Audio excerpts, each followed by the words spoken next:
Good morning. കഴിഞ്ഞ ക്ലാസ്സുകളിലായിട്ട് നമ്മൾ third യൂണിറ്റാണ് ചെയ്തത്, അല്ലെങ്കിൽ തേർഡ് യൂണിറ്റൊക്കെ നിങ്ങൾ പഠിച്ചു കഴിഞ്ഞിട്ടുണ്ടാവുമെന്ന് വിചാരിക്കുന്നു. നമ്മൾ ഫോർത്ത് യൂണിറ്റിലേക്ക് കടക്കുകയാണ്. ഫോർത്ത് യൂണിറ്റിലെ ഫസ്റ്റ് ചാപ്റ്റർ എന്ന് പറയുന്നത് ബസന്ത് മേരെ ഗാവ് കാ എന്ന് പറയുന്ന ഒരു ലേഖനമാണ്.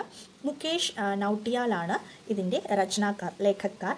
അപ്പോൾ നമുക്ക് ലേഖക് പരിചയം ഒന്ന് നോക്കാം. മുകേഷ് നൗട്ടിയാൽ, उनका जन्म 4 जुलाई 1971 रुद्रप्रयाग उत्तराखंड. 1971 ജൂലൈ 4 ഉത്തരാഖണ്ഡിലെ രുദ്രപ്രയാഗിലാണ് അദ്ദേഹത്തിൻ്റെ ജനനം. आप उत्तराखंड भाषा संस्था के सदस्य होने के साथ साथ साहित्यिक पत्रिका लोक गंगा आदि के सहायक संपादक भी है. അദ്ദേഹം ഉത്തരാഖണ്ഡ് ഭാഷാ സംസ്ഥയുടെ ഒരു മെമ്പറാണ്. അതിനോടൊപ്പം തന്നെ സാഹിത്യക് പത്രിക ലോക ഗംഗ എന്നിങ്ങനെയുള്ള പുസ്തകങ്ങളുടെ സബ് എഡിറ്ററും കൂടിയാണ്. സഹായക് സമ്പാദക് എന്ന് പറഞ്ഞാൽ സബ് എഡിറ്റർ. ആപ്കി കഹാനിയോ കാ സങ്കലൻ ചമക്താ രഹേഗ സ്വീലിഗം, അദ്ദേഹത്തിൻ്റെ കഥകളുടെ സങ്കലനമാണ് ചമക്താ രഹേഗ സ്വീലിഗം എന്ന പേരിലുള്ളത്. ഹിമാലയ കി കഹാനിയാം ആപ്ക ബാൽ കഥാ സംഗ്രഹ്, ഹിമാലയത്തിൻ്റെ കഥകൾ എന്ന് പറയുന്നത് അദ്ദേഹത്തിൻ്റെ ബാലകഥാ സംഗ്രഹമാണ്. നമുക്ക് ലേഖയിലേക്ക് കടക്കാം. അപ്പോൾ ഇതിൽ ഞാൻ പറഞ്ഞു ലേഖനമാണെന്ന് പറഞ്ഞു. ലേഖനമാണെന്ന് പറയുമ്പോൾ ഒരു പ്രത്യേക കാര്യത്തെക്കുറിച്ച് ഗദ്യരൂപത്തിൽ എഴുതുന്നതാണ് ലേഖനം, അല്ലേ? അപ്പോൾ ഈ ലേഖനത്തിൽ ലേഖക് പറയുന്നത് ഉത്തരാഖണ്ഡ് എന്ന സംസ്ഥാനം, അദ്ദേഹം ജനിച്ചത് ഉത്തരാഖണ്ഡിലാണെന്ന് പറഞ്ഞു അല്ലേ നമ്മൾ. അപ്പോൾ ഉത്തരാഖണ്ഡ് എന്ന സംസ്ഥാനം ഇന്ത്യയുടെ വടക്ക് ഭാഗത്താണ് ഉത്തരാഖണ്ഡ് എന്ന സംസ്ഥാനം സ്ഥിതി ചെയ്യുന്നത്. ഇന്ത്യയിൽ 27ാമത്തെ സംസ്ഥാനമാണ്. പൂക്കളുടെ താഴ്വാരം എന്നറിയപ്പെടുന്ന സംസ്ഥാനം കൂടിയാണ് ഇത് ഉത്തരാഖണ്ഡ് എന്ന് പറയുന്നത്. തീർത്ഥാടന കേന്ദ്രങ്ങളായ ഹരിദ്വാർ, കേദാർ, ഗംഗോത്രി തുടങ്ങിയവയൊക്കെ ഈ ഉത്തരാഖണ്ഡിലാണ്. മഞ്ഞു മൂടിക്കിടക്കുന്ന പ്രദേശങ്ങളായിരിക്കും, പർവ്വതനിരകൾ നിറഞ്ഞതാണ്.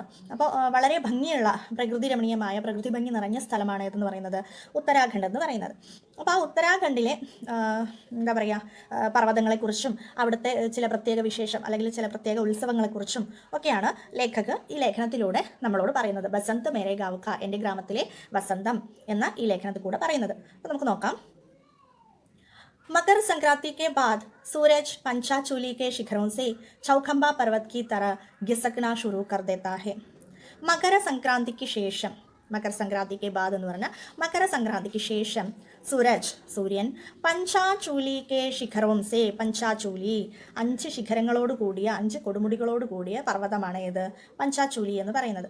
ആ പഞ്ചാചൂലിയുടെ ശിഖരങ്ങളിൽ നിന്നും ചൗഖംബ പർവ്വത കി തരഹ്, പഞ്ചാചൂലി എന്ന് പറയുന്ന ഒരു പർവ്വതം, അതിൽ നിന്നും ചൗഖംബ എന്ന് പറയുന്ന മറ്റൊരു പർവ്വതത്തിന് നേരെ, കി തരഫ് എന്ന് പറഞ്ഞാൽ അതിന് നേരെ, ഖിസക്ന ഷുറൂ കർ ദേത്താ ഹെ, ഖിസക്ന നിരങ്ങുക, നീങ്ങുക, തെന്നിമാറുക എന്നൊക്കെ അർത്ഥം. അപ്പോൾ പഞ്ചാചൂലി എന്ന് പറയുന്ന പർവ്വതത്തിൻ്റെ ശിഖരങ്ങളിൽ നിന്നും സൂര്യൻ എങ്ങോട്ട് മാറുന്നു? ചൗഖംബ പർവ്വതത്തിന് നേരേക്ക് നീങ്ങാൻ തുടങ്ങുന്നു. ഷുറൂ കർദേന, ആരംഭിക്കുക. അതായത് സൂര്യൻ ഭൂമിയുടെ പരിക്രമണത്തിനനുസരിച്ച് സൂര്യൻ്റെ ദിശ മാറുന്നതായിട്ട് നമുക്കിങ്ങനെ തോന്നുകയാണ്, അല്ലേ? दादी कहती थी कि जेठ तक सूरज हर सुबह बालिश्त भर छलांग मारता है. ദാദി എന്താണ് പറയുന്നത്? എൻ്റെ മുത്തശ്ശി പറയാറുണ്ട്. എന്താണ്? ജേട്ട് തക്ക്, ജ്യേഷ്ഠമാസം വരെ, സൂരജ് ഹർ സുബഹ്, സൂര്യൻ എല്ലാ ദിവസവും എല്ലാ പ്രഭാതത്തിലും, ബാലിഷ്ത് ഭർ, ബാലിഷ്ത് എന്ന് പറഞ്ഞാൽ ഒരളവാണ്, നമ്മളൊരു ചാൺ എന്നൊക്കെ പറയും. അതായത് ഒരു ഇത്ര മീറ്റർ അല്ലെങ്കിൽ ഒരടി എന്നൊക്കെ നമ്മൾ അളവ് പറയാറില്ലേ, അതുപോലെയാണ് ഒരു ചാൺ ദൂരം, അതായത് ഒരു ഇത്തിരി ദൂരം.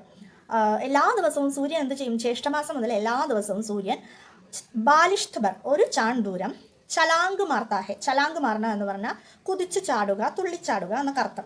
അതായത് ഓരോ ദിവസം ഓരോ ചാൺ വീതം സൂര്യൻ ഇങ്ങനെ ചാടിക്കൊണ്ടിരിക്കുകയാണ് എന്നാണ് ആര് പറഞ്ഞു തരാറുള്ളത്? എൻ്റെ ദാദി പറഞ്ഞു തരാറുള്ളത്. पंचाचूली से चौखंबा तक पहुंचने में सूरज को पूरे 4 महीने का समय लग जाता है. പഞ്ചാചൂലി പർവ്വതത്തിൽ നിന്നും ചൗഖംബ പർവ്വതം വരെ, ചൗഖംബ തക്ക് എന്ന് പറഞ്ഞാൽ ചൗഖംബ വരെ, സേ തക്ക്, പഞ്ചാചൂലി സേ, പഞ്ചാചൂലിയിൽ നിന്നും ചൗഖംബ തക്ക്, ചൗഖംബ വരെ, പഹുഞ്ചിനേമേ എത്തിച്ചേരുന്നതിനായി, സൂരജ് കോ, സൂര്യന്, പൂരെ 4 മഹീനെ കാ സമയം, പൂരെ എന്ന് പറഞ്ഞാൽ മുഴുവൻ, 4 മഹീനെ 4 മാസം, ഒരു 4 മാസം മുഴുവൻ വേണ്ടി വരുന്നു. ആർക്ക്? സൂര്യന്. അതായത് പഞ്ചാചൂലി പർവ്വതത്തിൽ നിന്നും ചൗഖംബ പർവ്വതത്തിലേക്ക് എത്തുന്നത്, അതായത് സൂര്യൻ ഉദിക്കുന്ന സ്ഥലം മാറി വരുന്നതായി നമുക്ക് തോന്നുകയാണ്. അപ്പോൾ സൂര്യൻ ഉദിക്കുന്ന സ്ഥലം മാറി വരണമെങ്കിൽ, സൂരജ് പഞ്ചാചൂലിയിൽ നിന്നും ചൗഖംബയിൽ എത്തണമെങ്കിൽ എത്ര സമയമെടുക്കും? 4 മാസം മുഴുവനും എടുക്കും. Next paragraph. पंचाचूली की 5 बर्फानी चोटियों और चौखंबा के 4 शिखरों के ऐन बीच में जो पहाड़ नजर आ रहा है वो नंदा पर्वत है. पंचाचूली की 5 बर्फानी चोटियों, പഞ്ചാചൂലിയുടെ, ഞാൻ നേരത്തെ പറഞ്ഞു പഞ്ചാചൂലി എന്ന് പറയുന്നത് 5 കൊടുമുടികൾ ചേർന്ന 5 ചെറിയ ചെറിയ ശിഖരങ്ങൾ ചേർന്ന ഒരു പർവ്വതമാണ് ഇത് പഞ്ചാചൂലി. അപ്പോൾ പഞ്ചാചൂലിയുടെ 5 ബർഫാനി ചോട്ടിയാണ്. ബർഫ് മഞ്ഞ്, ബർഫാനി എന്ന് പറഞ്ഞാൽ മഞ്ഞു മൂടിയ ശിഖരങ്ങളിൽ നിന്ന്, ചോട്ടി കൊടുമുടി ശിഖരം, പഞ്ചാചൂലിയുടെ 5 മഞ്ഞു മൂടിയ ശിഖരങ്ങളും ആർ അതുകൂടാതെ ചൗഖംബ കെ 4 ശിഖരവും കെ, ചൗഖംബ പഞ്ചാചൂലി 5, ചൗഖംബ 4, ചൗഖംബയുടെ 4 ശിഖരങ്ങളും ഇവയുടെ ഇടയിലായിട്ടാണ്. ചൗഖംബ കെ 4 ശിഖരവും കെ ഐൻ ബീച്ചുമേ, ഐൻ ബീച്ച് എന്ന് പറഞ്ഞാൽ ഇതിന് നേരെ മധ്യത്തിലായി. ജോ പഹാഡ് നസർ ആ രഹാ ഹേ, ഏത് പർവ്വതമാണോ ദൃശ്യമാകുന്നത്, നസറാന എന്ന് പറഞ്ഞാൽ കാണാൻ സാധിക്കുന്നത്, ദൃശ്യമാകുന്നത്, വോ നന്ദാ പർവ്വത് ഹേ, അതാണ് ഏത്, നന്ദാ പർവ്വതം. അതായത് പഞ്ചാചൂലിയുടെ 5 ശിഖരങ്ങൾ ഇങ്ങനെ നിരന്നു നിൽക്കുന്നുണ്ട്. അതിന് തൊട്ടപ്പുറത്തായിട്ട് ഏതുണ്ട്, ചൗഖംബ പർവ്വതത്തിന്റെ 4 ശിഖരങ്ങളുണ്ട്. ഇതിന് രണ്ടും മധ്യത്തിലായിട്ട്, നേർമധ്യത്തിലായിട്ട്, പഞ്ചാചൂലിയുടെയും ചൗഖംബയുടെയും നേർമധ്യത്തിലായിട്ടാണ് ഏതുള്ളത്, നന്ദാ പർവ്വതം ഉള്ളത്. സൂരജ് पंचाचूली से खिसक कर जब नंदा पर्वत तक पहुंचता है तो पहाड़ों में फ्योली के पीले फूल खिलने लगते हैं.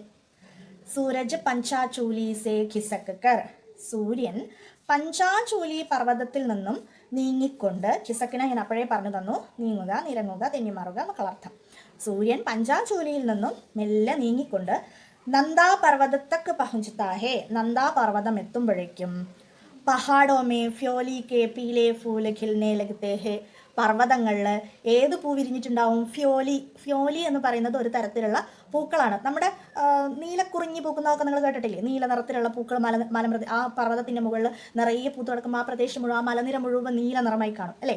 അതേപോലെ ഇവിടെ എന്താകും, ഫ്യോലി എന്ന് പറയുന്ന പൂവിൻ്റെ മഞ്ഞപ്പൂക്കൾ, പീലേ ഫൂൽ മഞ്ഞപ്പൂക്കൾ, ഖിൽനെ ലഗത്തെ ഹേ വിടരാൻ തുടങ്ങുന്നു. पहाड़ी ढलानों पर खूबसूरती से कटे सीढ़ी नुमा खेतों में गेहूं की हरियाली के बीच सरसों की पिलाई पसर जाती है. पहाड़ी ढलानों पर खूबसूरती से कटे सीढ़ी नुमा खेतों में गेहूं की हरियाली के बीच सरसों की पिलाई पसर जाती है. അതേപോലെ തന്നെ പഹാഡി ഢലാനോം, പർവ്വതത്തിൻ്റെ ചെരിവുകളിൽ, ഖൂബ്സൂരത്തി സേ കട്ടേ സീഠി നുമാഖേത്ത്, ഖൂബ്സൂരത്തി വളരെ ഭംഗിയായി, കാട്ടിന മുറിക്കുക, ഒരുക്കുക എന്നൊക്കെ അർത്ഥം.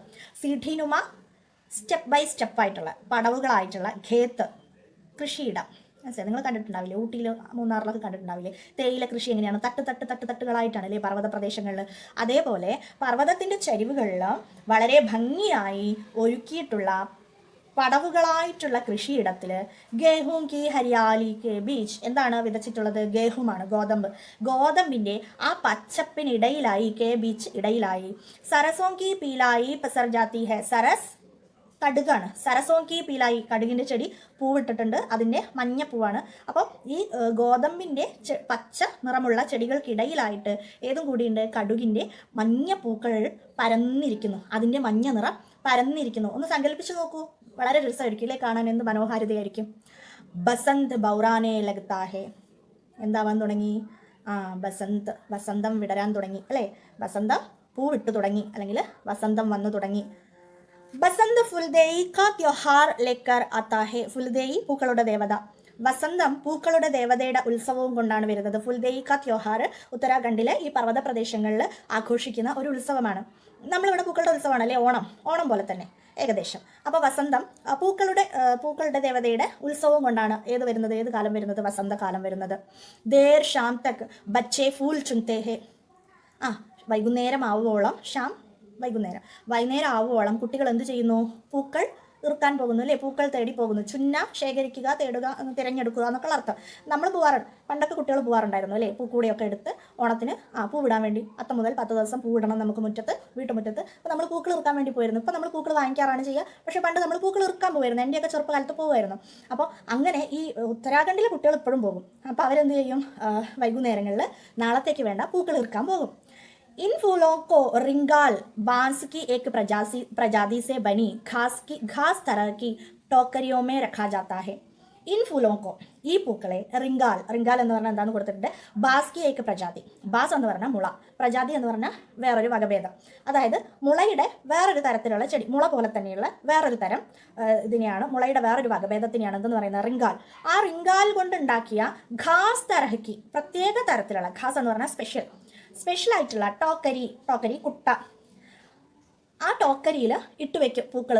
അപ്പോൾ ഇവർ ഈ ടോക്കരിയും കൊണ്ടാണ് പോകുന്നത്, ഈ റിങ്കാൽ കൊണ്ടുണ്ടാക്കിയ ടോക്കരിയും കൊണ്ടാണ് ഇവർ എന്തിനു പോകുന്നത്, പൂക്കൾ ശേഖരിക്കാൻ പോകുന്നത്. നിങ്ങളുടെ വീട്ടിലൊക്കെ ചോദിച്ചാൽ നിങ്ങൾക്ക് അങ്ങനെ അച്ഛനോടോ അമ്മേനോടൊക്കെ ചോദിക്കേണ്ടി വരും. ഇപ്പോഴത്തെ കുട്ടികൾ പൂക്കൾ ഇറുക്കാൻ പോകില്ലല്ലോ. ചോദിച്ചാൽ അവർ പറഞ്ഞു തരും, ഓല കൊണ്ടൊക്കെ ഇങ്ങനെ പൂക്കൂട ഉണ്ടാക്കും പണ്ട്. ആ പൂക്കൂടയിലാണ് ഞങ്ങളൊക്കെ പൂക്കൾ പെറുക്കി ഇടാൻ വേണ്ടി കൊണ്ടുപോകാറുണ്ടായിരുന്നത്. അപ്പോൾ അതുപോലെ ഉത്തരാഖണ്ഡിൽ ഈ പർവ്വത പ്രദേശത്തുള്ള കുട്ടികൾ ഈ ടോക്കരിയും കൊണ്ടാണ്, റിങ്കാൽ കൊണ്ടുണ്ടാക്കി ഈ ടോക്കരിയും കൊണ്ടാണ് എന്തിനു പോകുന്നത്, പൂക്കൾ ശേഖരിക്കാൻ വേണ്ടി പോകുന്നത്. टोकरियों को रात भर पानी से भरी गागरों के ऊपर रखा जाता है.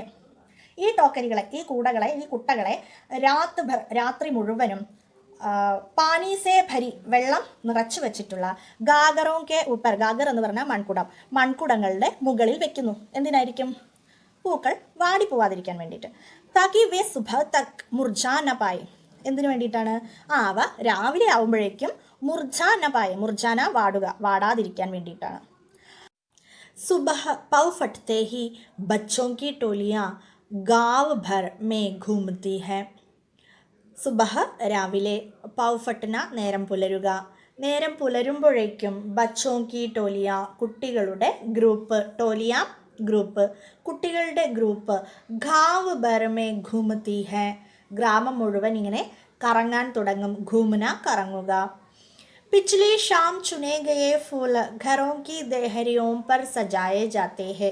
पिछली शाम കഴിഞ്ഞ ദിവസം വൈകുന്നേരം, ചുനേ ഗയെ ശേഖരിച്ച, ഫൂൽ പൂക്കൾ, കഴിഞ്ഞ ദിവസം വൈകുന്നേരം ശേഖരിച്ച പൂക്കൾ, പൂക്കൾ കൊണ്ട് ഘരോം കി ദേഹരിയോം, വീടിൻ്റെ മുറ്റം അല്ലെങ്കിൽ വാതിൽപ്പടി, സജായെ ജാത്തേ ഹെ, അലങ്കരിക്കുന്നു. അപ്പോൾ തലേ ദിവസം ശേഖരിച്ച പൂക്കൾ കൊണ്ട് വീട്ടുമുറ്റം അല്ലെങ്കിൽ വീടിൻ്റെ ഉമ്മറ अलंकरिക്കുന്നു. वे बच्चों जिनके घरों में फूल सजाए जाते हैं वे बच्चों को चावल गुड़ दाल आदि देते हैं. അപ്പോൾ ആരുടെയൊക്കെ വീടുകളിലാണോ പൂക്കളം ഇട്ടിരിക്കുന്നത്, പൂക്കൾ കൊണ്ട് അലങ്കരിച്ചിരിക്കുന്നത്, ആരുടെയൊക്കെ വീടുകളിലാണോ പൂക്കൾ കൊണ്ട് അലങ്കരിച്ചിരിക്കുന്നത്, വേ അവർ, ബച്ചോക്കോ കുട്ടികൾക്ക്, കുട്ടികൾ ഗ്രൂപ്പായിട്ട് ഇറങ്ങുമെന്ന് പറഞ്ഞു അല്ലേ. അപ്പോൾ അവർ ഓരോരോ വീടുകളിലും കയറിക്കൊണ്ടിങ്ങനെ പോകും. അപ്പോൾ ആരുടെയൊക്കെ വീടുകളിലാണോ പൂക്കളം ഇട്ടിരിക്കുന്നത്, പൂക്കൾ കൊണ്ട് അലങ്കരിച്ചിരിക്കുന്നത്, അവരൊക്കെ ഈ കുട്ടികളുടെ ഗ്രൂപ്പ് വരുമ്പോൾ അവർക്ക് ചാവൽ അരി, ഗുഡ് ശർക്കര, ദാൽ പരിപ്പ്, ആദി ദേത്തേഹേ മുതലായവ നൽകുന്നു. അപ്പോൾ കുട്ടികൾ ഗ്രൂപ്പായിട്ട് ഓരോ വീടുകൾ തോറും കയറും. അപ്പോൾ വീടുകളിൽ പൂക്കൾ കൊണ്ട് അലങ്കരിച്ചിട്ടുള്ള വീടുകളിൽ നിന്നെല്ലാം തന്നെ കുട്ടികൾക്ക് അരിയും ശർക്കരയും പരിപ്പുമൊക്കെ സംഭാവനയായിട്ട് നൽകും, ദക്ഷിണയായിട്ട് നൽകും. दक्षिणा में मिली यह सामग्री पूरे 21 दिन तक इकट्ठा की जाती है. ദക്ഷിണയായി ലഭിക്കുന്ന ഈ സാമഗ്രികളെല്ലാം പൂരെ 21 ദിൻ, 21 ദിവസം മുഴുവനും, 21 ദിവസത്തോളം, ഇക്കട്ടാ കീ ജാത്തി ഹെ, ഇക്കട്ടാ കർണ ശേഖരിക്കുക, 21 ദിവസവും അവരിങ്ങനെ വീടുകൾ കയറി ഈ ധാന്യങ്ങളൊക്കെ ശേഖരിക്കും. फूलदेई की विदाई के साथ बसंत का यह उत्सव समाप्त हो जाता है. ഇപ്പോൾ ഫുൽദേയി ദേവതയുടെ, പൂക്കളുടെ ദേവതയുടെ ആ ഉത്സവം, ഫുൽദേയി ഈ ഉത്സവം കഴിയുന്നതോടുകൂടി, വിദായി വിട പറയുക അല്ലെങ്കിൽ തീരുക, കഴിയുന്നതിനോടൊപ്പം തന്നെ ബസന്ത് കാ യ ഉത്സവം, വസന്തോത്സവം സമാപ്ത് ഹോ ജാത്താ ഹെ, സമാപിക്കുന്നു. अंतिम दिन इकट्ठी की गई सामग्री से सामूहिक भोज बनाया जाता है.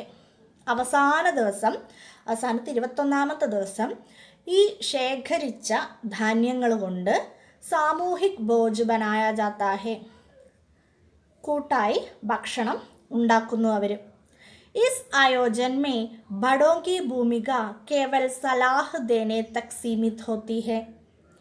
എസ് ആയോജൻ, ഈ കാര്യക്രം അല്ലെങ്കിൽ ഈ പരിപാടിയിൽ ബഡോം കി ഭൂമിക, മുതിർന്നവരുടെ റോൾ എന്ന് പറഞ്ഞ, ഭൂമിക റോള് അല്ലെങ്കിൽ അവരുടെ സഹായം അല്ലെങ്കിൽ അവരുടെ പ്രാധാന്യം ഇത്രയേ ഉള്ളൂ.